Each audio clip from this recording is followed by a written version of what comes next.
Hazrat Abdullah bin Amr bin As radiyallahu anhu states that this news reached Allah's Apostle sallallahu alaihi wasallam that continuously observe optional fasts and perform prayer throughout the night.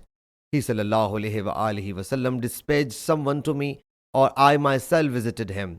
He sallallahu alaihi wasallam whereupon said, "Haven't I been intimated that you constantly observe optional fasts and standing vigils throughout the night? You should not do so, as your eyes have a right on you, yourself has a right on you, your wife has a right on you.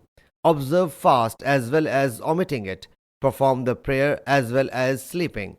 Observe fast after each 10 days. You will thereby get the reward of 9 fasts." Hazrat ibn Amr radiyallahu anhu submitted, "I enjoy strength to do more than it." O Allah's Prophet sallallahu alaihi wasallam.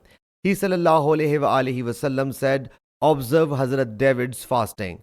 I submitted, "O Allah's Prophet sallallahu alaihi wasallam, how did Hazrat David alayhi salam observe fasts?"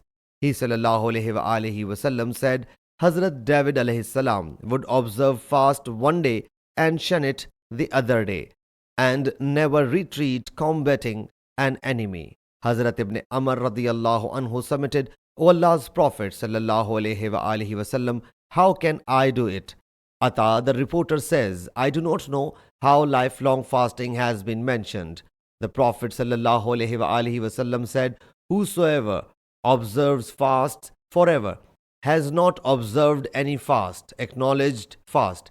Whosoever observes fasts forever has not observed any fast." Sahih Muslim Hadees number 2726.